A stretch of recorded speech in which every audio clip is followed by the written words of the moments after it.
एक सही है। भगवान कृष्ण के 16,108 विवाह क्यों हुए? क्योंकि भगवान पिछले जन्म में, अच्छा भगवान कृष्ण पिछले युग में क्या थे? कृष्ण ही पिछले युग में राम, और राम से पहले वह नरसिंह, और नरसिंह भगवान से पहले वह नर नारायण थे, और नर नारायण से पहले नारायण है। नर नारायण बद्रीनाथ में तपस्या कर रहे थे। भगवान के 16,108 विवाह क्यों हुए, इसकी कथा सुनाता हूं, ध्यान से सुनना। विवाह क्यों भये इतने सारे, इसकी कथा सुनो। भगवान की कथाएं कई कई जन्मों की जुड़ी रहती हैं। अब आप लोग पूरा जन्म जन्म का हिसाब है नहीं, सत्संग है नहीं, तो डाउट हो जाता है। एक बार ध्यान से सुनो। नर नारायण बद्रीनाथ में कौन है? बद्रीनाथ में किसकी पूजा होती है? बद्रीनाथ में नर नारायण भगवान की पूजा होती है। वही नर नारायण सतयुग में जो नर नारायण थे, वही नर नारायण द्वापर में कृष्ण और अर्जुन बनकर के प्रकट हुए। अर्जुन है नर और कृष्ण है, ये वही नर नारायण हैं जो सतयुग में बद्रीनाथ में दोनों ने तपस्या की। आज भी ये तपस्या किसके लिए आए? तो कर्ण को मारने के लिए आए थे। कर्ण पिछले जन्म में एक राक्षस था। इसके 1000 कवच कुंडल थे।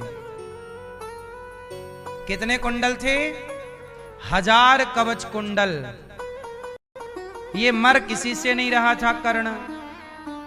तब कहा गया कि जो कवच कुंडल तोड़ता रहेगा, जब इसके सारे कवच कुंडल टूट जाएंगे, तब भगवान ने इसके कवच कुंडल तोड़ने के लिए नर नारायण का अवतार लिया।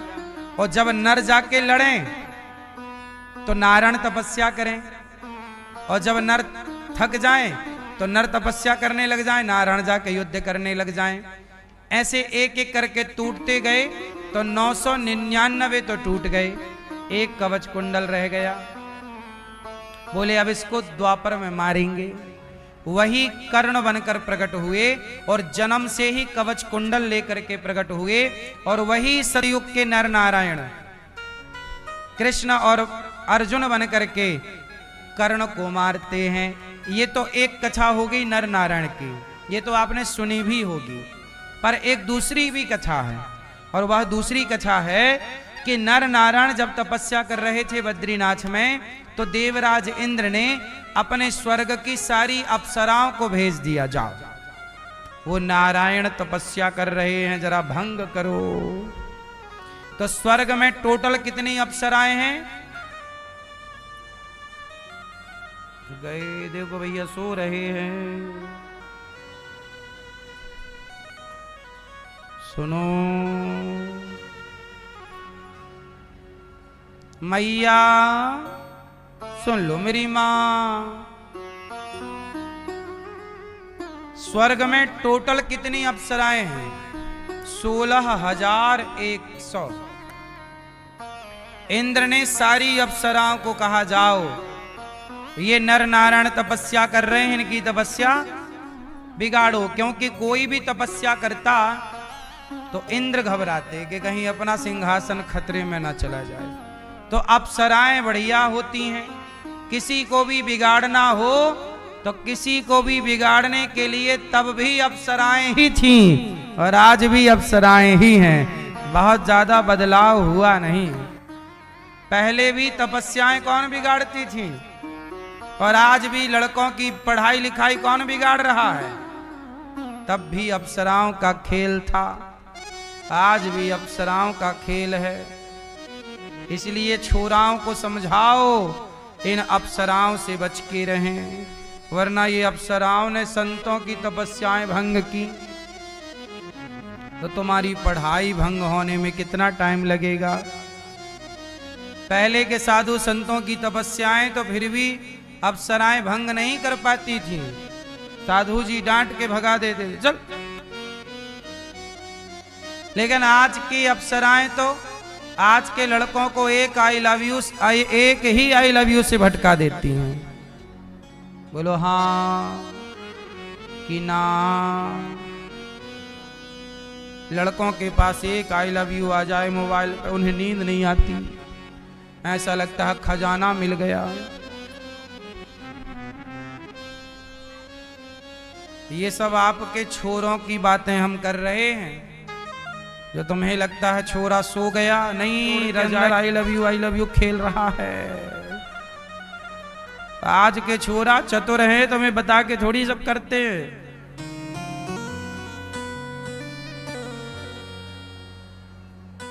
तीन चार सेटिंग बना रखी हैं। अब सुनो, अप्सराएं आई 16,100। कितनी अप्सराएं आई? और आई नर नारायण के पास, और वो अपना वही हाव भाव नृत्य गान प्रारंभ किया। अब छम छम छम छम पायल बजी तो भगवान नारायण थोड़ा आंख खोलकर देखे, और जब देखे तो समझ गए, अच्छा इंद्र घबरा गए। अप्सराएं आई, बड़ी नाच गान करती रही बेचारी, पर भगवान की तपस्या आंख खोली फिर बंद कर लिए, तपस्या करते रहे। और वो अप्सराएं बेचारी नाच नाच के थक गई, और वहां भाव था कि भंग ही करना है, वरना दाना पानी सब बंद।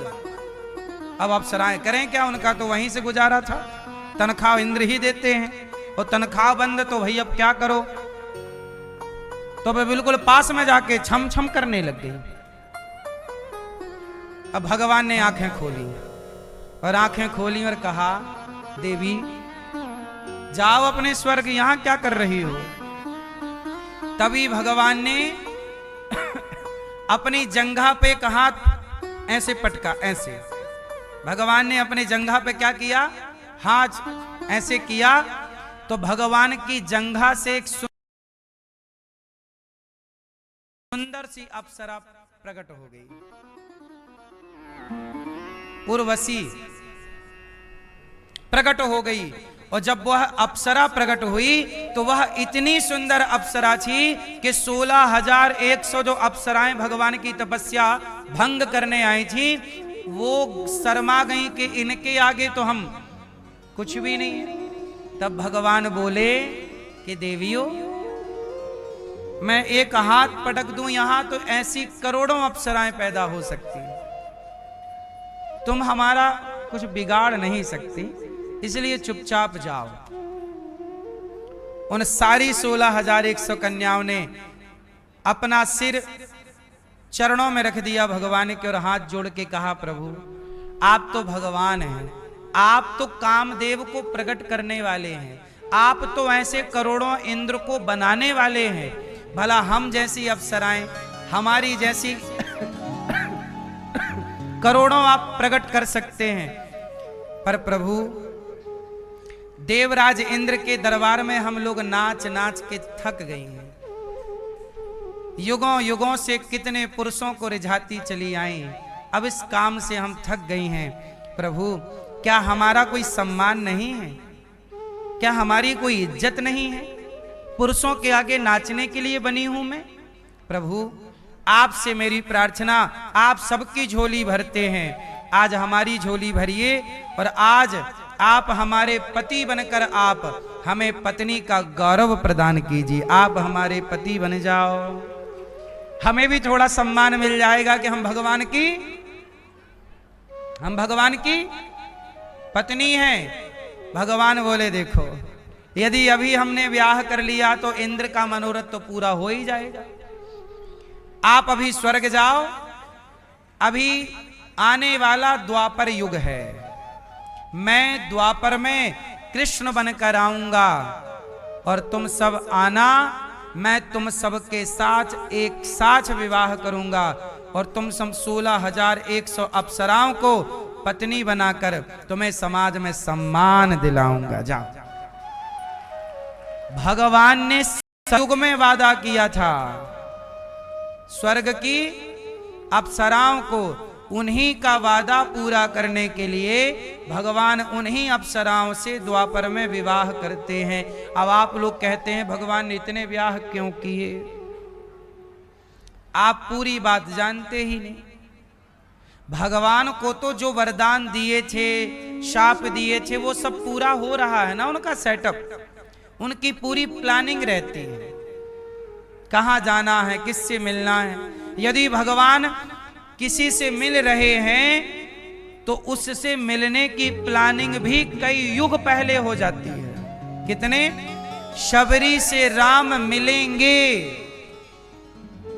ये प्लानिंग राम अवतार नहीं लिए थे तब ये प्लानिंग हो गई थी कि जब मैं राम बनकर जाऊंगा तो मुझे सबरी के घर भी जाना है। ये तब की प्लानिंग है। रावण को मारना है, ये राम के अवतार होने से पहले की प्लानिंग है। बोलो हाँ। तो भगवान की कोई आज की योजना थोड़ी है। इसलिए जो खेल देख रहे हो वो सब प्लानिंग है। सुख दुख हानि लाभ जीवन मरण, ये सब ईश्वर का खेल है।